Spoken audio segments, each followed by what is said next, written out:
Hi everybody, I am सुमन मलिक और इस video में हम डिस्कस करने वाले हैं पैरोल के बारे में। और बेल के बारे में ऑलरेडी मैं आपको समझा चुकी हूँ, तो मेरी दूसरी वीडियोस देख लीजिएगा। और इस वीडियो को स्टार्ट करने से पहले एक इम्पॉर्टेंट इन्फॉर्मेशन, अगर आप मुझसे क्रिमिनल लॉ पढ़ना चाहते हैं तो फिलहाल जो है अनअकैडमी पर आप लोगों के लिए free of cost live classes चलाई जा रही है, जिसमें जुडिशरी की प्रिपरेशन होती है और मैं वहाँ पर आपको क्रिमिनल लॉ पढ़ा रही हूँ। इसका जो लिंक है वो डिस्क्रिप्शन बॉक्स में मिल जाएगा, क्लिक करके पहुँच जाएगा स्पेशल क्लासेस के अंदर। चलिए पैरोल को देखते हैं क्या कहता है। Everybody, let's crack PCSJ with Unacademy. Unacademy आपको 20% डिस्काउंट दे रहा है हर सब्सक्रिप्शन पर और ये ऑफर वैलिड है सिर्फ 28 अप्रैल तक। सो गो फॉर इट।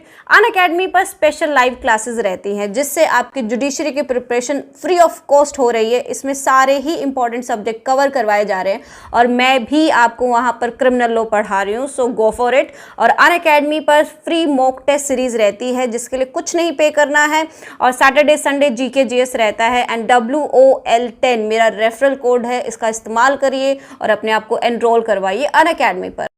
अनअकैडमी पर आप लोगों के लिए एक बिगेस्ट अपॉर्चुनिटी है। अगर आप IIT JEE की तैयारी कर रहे हो तो 45 डेज का प्लस सब्सक्रिप्शन सिर्फ 299 रुपीज़ में है और ये ऑफर सिर्फ 30 अप्रैल तक वैलिड है। अब 299 पर आपको और एक्स्ट्रा 20% डिस्काउंट भी मिलेगा जब आप मेरा रेफरल कोड WOL10 यूज़ करोगे, तो एक्स्ट्रा 20% डिस्काउंट और मिल जाएगा। उसके अलावा अगर आप क्लास 8 से 12 तक की स्टडीज़ में हैं तो उसका भी 45 डेज़ का प्लस सब्सक्रिप्शन सिर्फ 299 रुपीज़ में प्लस 20% डिस्काउंट और मेरा रेफरल कोड WOL10। और अगेन नीट की अगर आप प्रिपरेशन कर रहे हो तो इसका सब्सक्रिप्शन भी 45 डेज़ का सिर्फ 299 रुपीज़ प्लस 20% डिस्काउंट मेरा रेफरल कोड WOL10 इस्तेमाल करने पर। सो go for it.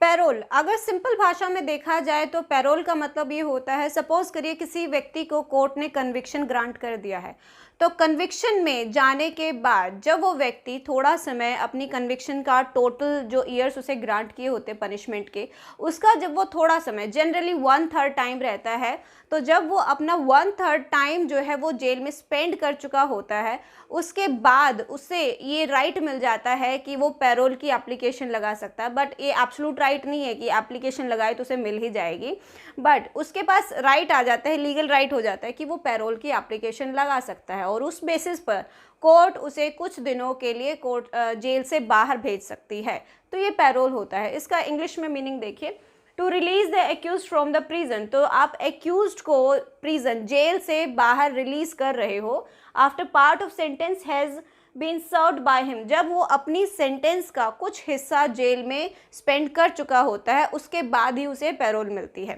Okay, so payroll जो है ये रिलीज़ होने के बाद, ऐसे नहीं कि वो एकदम से फ्री हो गया, वो कहीं पर भी चला जाए और वापस लौट करना है, ऐसा नहीं रहता है। उसको जो है सुपरविज़न में रहना पड़ता है। जो पैरोलिंग अथॉरिटी होती है, मतलब पैरोल पे रिलीज़ होने के बाद पैरोलिंग अथॉरिटी को उसे अपडेट्स देते रहने पड़ेंगे कि वो क्या कर रहा है या क्या नहीं कर रहा है। ये सारी अपडेट्स तो है उसे अथॉरिटीज़ को देते रहनी पड़ेगी ताकि अथॉरिटी उस पर नज़र रख सके। नेक्स्ट देखिए, parole gives a chance to reformation of the prisoner. हमने जो पनिशमेंट्स की जो थ्योरीज पढ़ी थी कि भी पनिशमेंट क्यों दी जाती है, कुछ रिफॉर्मेटिव थ्योरी रहती है, कुछ प्यूनेटिव रहती है और अलग अलग तरीके की। तो जो पैरोल का जो कंसेप्ट है वो रिफॉर्मेटिव कंसेप्ट बेसिस है। इट मीन्स कि वो सिर्फ ऑफेंडर को पनिशमेंट ही नहीं देना चाह रहा है, वो बल्कि उसे रिफॉर्म पुनर्स्थापित भी करना चाह रहा है जहाँ से वो बिलोंग करता है, उसकी फैमिली, उसकी सोसाइटी, और एक अच्छा सिविलाइज्ड पर्सन उसे बनाना चाहता है। Okay, so parole is granted by authority accused has served 1/3 sentence. ये जर्नल लॉ रहता है कि भी जब वो व्यक्ति 1/3 अपनी सज़ा जो है जेल में काट चुका होता है उसके बाद उसे पैरोल मिलता है। बट यहाँ पर स्टेट के अपने खुद के लॉज भी रहते हैं कि वो किसी व्यक्ति को कितने समय के लिए पैरोल दे सकता है या कितना टाइम स्पेंड करने के बाद ही उसे पैरोल मिल सकता है। पैरोल भी 2 टाइप का रहता है और पैरोल पे क्या ग्राउंड्स रहते हैं, मतलब किन ग्राउंड्स के बेसिस पर आप जो है पैरोल की डिमांड कर सकते हैं, ये भी देख। पैरोल के टाइप्स देख लेते हैं। तो यहाँ मैंने 2 टाइप बता रखे हैं और 2 ही टाइप होते हैं। तो पहला है कस्टडी पैरोल, जिसे इमरजेंसी पैरोल भी कहते हैं। दूसरा है रेगुलर पैरोल, तो इसे रेगुलर पैरोल ही कहते हैं। तो यहाँ मैंने ग्राउंड्स लिखे हुए हैं कि किन ग्राउंड्स पे आपको इमरजेंसी पैरोल मिल सकती है या रेगुलर पैरोल मिल सकती है। तो 1 बाय 1 देखते हैं। कस्टडी पैरोल के लिए serious illness of a family member, अगर एक्यूज के फैमिली मेंबर्स में कोई बहुत ज़्यादा एकदम बड़े वाली कोई बीमारी हो गई, छोटी मोटी बीमारी की बात नहीं है, सीरियस इलनेस होनी चाहिए और वो उसका फैमिली मेंबर होने चाहिए, दूर के रिश्तेदारों की यहाँ कोई बात नहीं है। तो अगर वो बीमार है तो उसे इमरजेंसी पैरोल या कस्टडी पैरोल मिल सकती है। एक्सीडेंट और डेथ, उसके फैमिली मेंबर का किसी का एक्सीडेंट या डेथ कोज हो गई है, फैमिली मेंबर ही होना चाहिए, तो उसमें भी उसे पैरोल मिल सकती है। Marriage of a family member, या फिर उसकी फैमिली मेंबर्स में से किसी की शादी है, मतलब बेटा बेटी, इनकी कोई दूर के रिश्तेदार यहाँ पर भी वर्क नहीं करते, उनमें से किसी की अगर शादी है तो भी उसे पैरोल मिल सकती है। Delivery of child bye wife of a convict, तो जो एक्यूज्ड है, जो कन्विक्शन में है, उसकी वाइफ की अगर डिलीवरी है तो भी उसे मिल सकती है, लेकिन except high security risk prisoner, तो हाई सिक्योरिटी रिस्क में जो कैदी रहते हैं उनको ये ग्राउंड नहीं मिलता है पैरोल के लिए।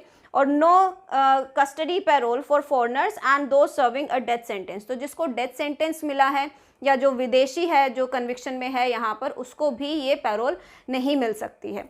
आगे देखिए रेगुलर पैरोल क्या कहता है। सो रेगुलर पैरोल के ग्राउंड्स है नेचुरल कैलामिटी, नेचुरल कैलामिटी मतलब जो नेचुरल आपदाएं रहती है, जैसे आंधी तूफान, बाढ़ आना, आग लग जाना, उसकी वजह से उसका घर गिर गया है, तो ऐसे जो सीरियस नेचर की जो रहते हैं उनके बारे में ये।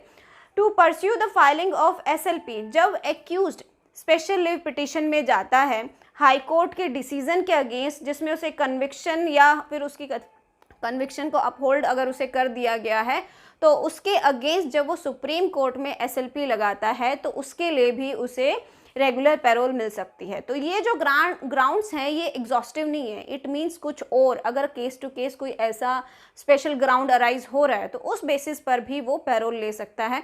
बाकी स्टेट्स के तो अपने लॉज चलते ही हैं।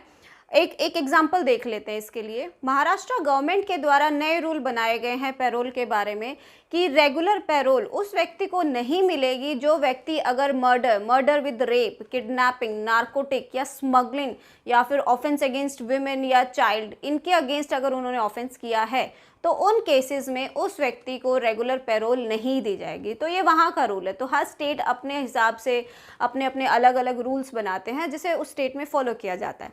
तो ये सारा था पैरोल के बारे में। आई होप कि आपको पसंद आई हो वीडियो और समझ भी आया हो कंसेप्ट। तो प्लीज़ इस वीडियो को लाइक करना, शेयर करना और चैनल को सब्सक्राइब ज़रूर करना है ताकि आपको और इस तरीके की अच्छी वीडियोज़ मिल सके। And thank you for watching. Next time मिलते हैं।